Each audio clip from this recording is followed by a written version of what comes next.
Today, magtatanim tayo ng papaya. Magpapagawa tayo ng pupunla tayo. So, pero tayo mga pinato yung buto ng papaya. Hindi pa masyadong tuyo, pero pwede na yan.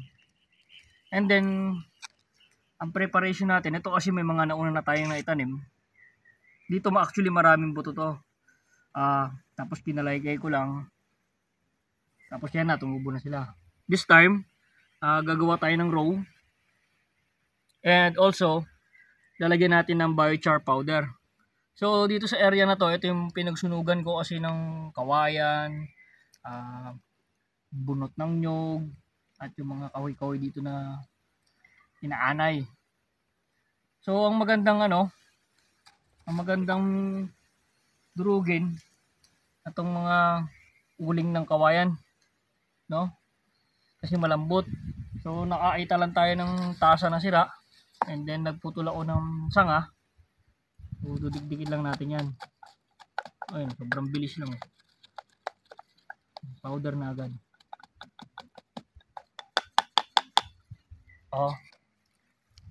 Yan lang. So, tingnan nyo to. Ito, lahat to. Nilagyan na natin yan ng powder. No? Lagyan natin ng powder yan.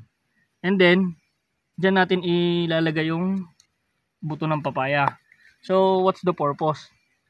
Kasi, magsa-summer na, syempre kailangan natin ng water retention o moisture retention.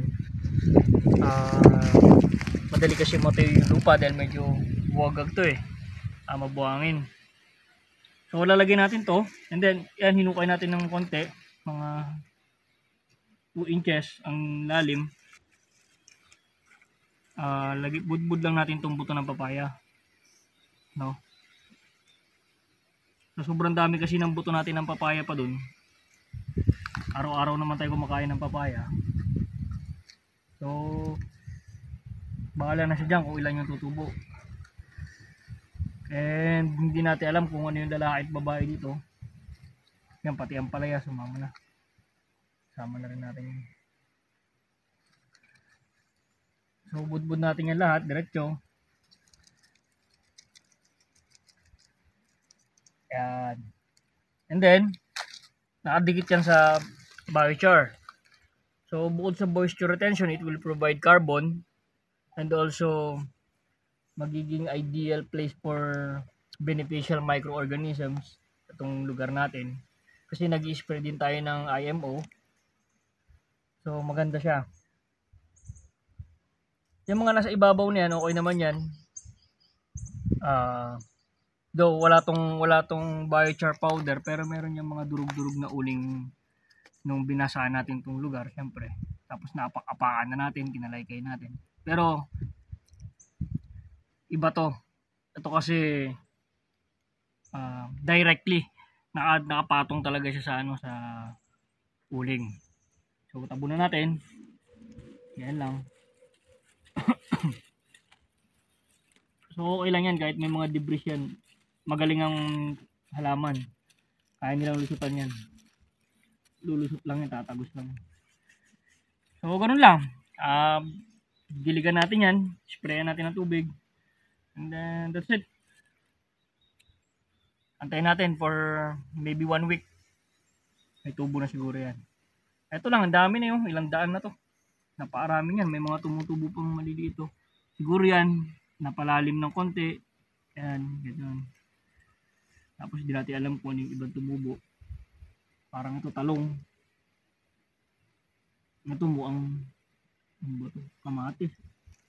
Talong din yata to. So budburan natin to kasi ng iba't ibang buto. Doon banda ron, meron ako diyang binudbud na sili. 4 days pa lang yata, 3 days. Hindi pa tumutubo. So update ko kayo kung anong mangyayari after this. Tingnan natin kung kaya niyang unahan tong naunang tumubo or what. Let's see.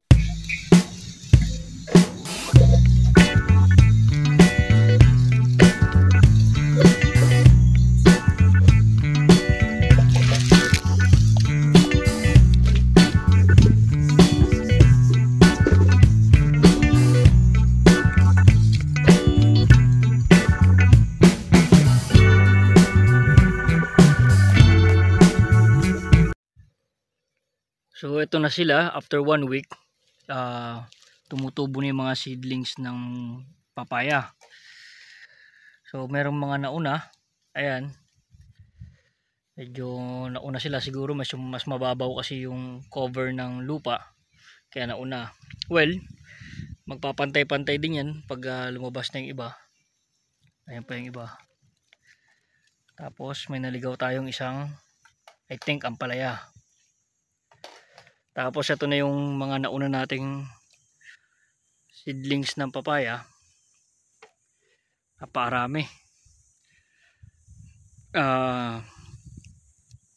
Onset of rainy season na natin yan itatanim. So kung mapapansin nyo, yung mga tabi-tabi may mga naiiwan. Tapos ito, for example, ito nakahiwalay siya, tumubo. So mas maganda siya. Pero wala namang problema, hindi na natin yung ililipat sa seedling bag. Bali kapag umulan o parating na yung tag-ulan, as long as kaya nating diligan, i-uproot na lang natin yan and then itatanim na natin diretso sa lupa. No. Ito yung isang papaya natin na itinanim. Bale actually itinapon lang yan dyan sa loob ng lata and then binungkal. Then tumubo na sila kasama nung ibang kamatis. Ayan, ayan yung ibang kamatis. So ito, hindi na rin natin to ililipat.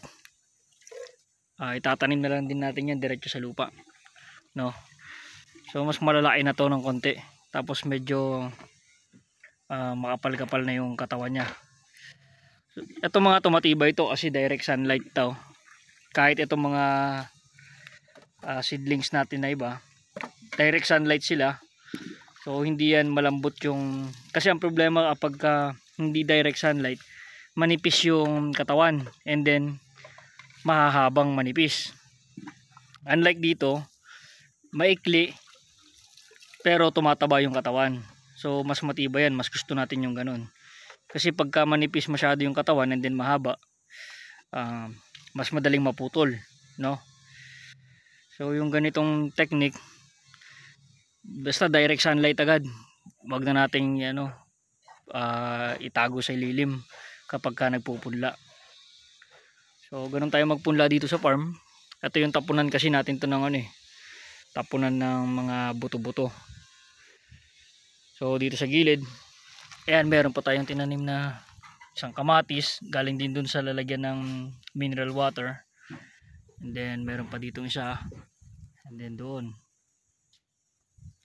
So ano pa bang tumutubo? Yung iba damo. So tinatanggal natin yan, ina-uproot natin yan manually. And wala pa yung ibang sili, hindi pa tumutubo. And ano pa ba? So may naligaw nga tayong ampalaya. So katabi niya is mani-manian, no? So itong lugar na to, marami tong biochar powder o uling. Yung iba dinudurog natin, yung iba ayan, buo-buo na lang. Well, part pa rin yan ng maganda pa rin yan ng cover ng soil para hindi madali mag-evaporate yung tubig. So that's it for now. Thank you.